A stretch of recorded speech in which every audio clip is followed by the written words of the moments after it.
Primetime News this evening, embattled NWC President Mark Barnett sent home on administrative leave. Prosecution reveals stunning details in MP's daughter and her mother's abduction and murder case. And later, tributes pour in for veteran musician Michael Ibo Cooper.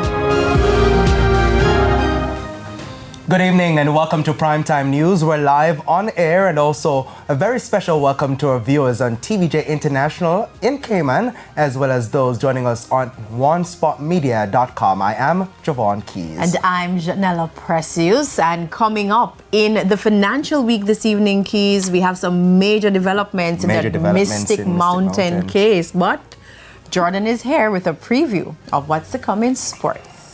Well, Janella, there could be the formation of a new football referees body in the country, but questions are being asked because of the timing, with it just a few months now to go to the JFF elections. I'll tell you more about that in a Primetime Sports Friday.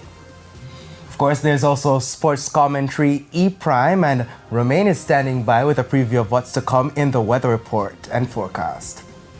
Thank you. Now, for this weekend, we are expecting continued dry conditions, and we're also expecting mostly sunny skies tomorrow, where we do expect a partial eclipse very close to the Caribbean area. So we're going to be watching out for that. But most of the rain is expected to return by the middle of next week.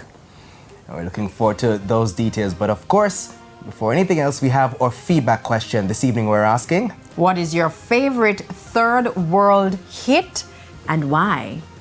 You want to share those comments online at facebook.com/televisionjamaica and tweet us at television at TVJ News Center. Please stay with us. Primetime News returns after this break.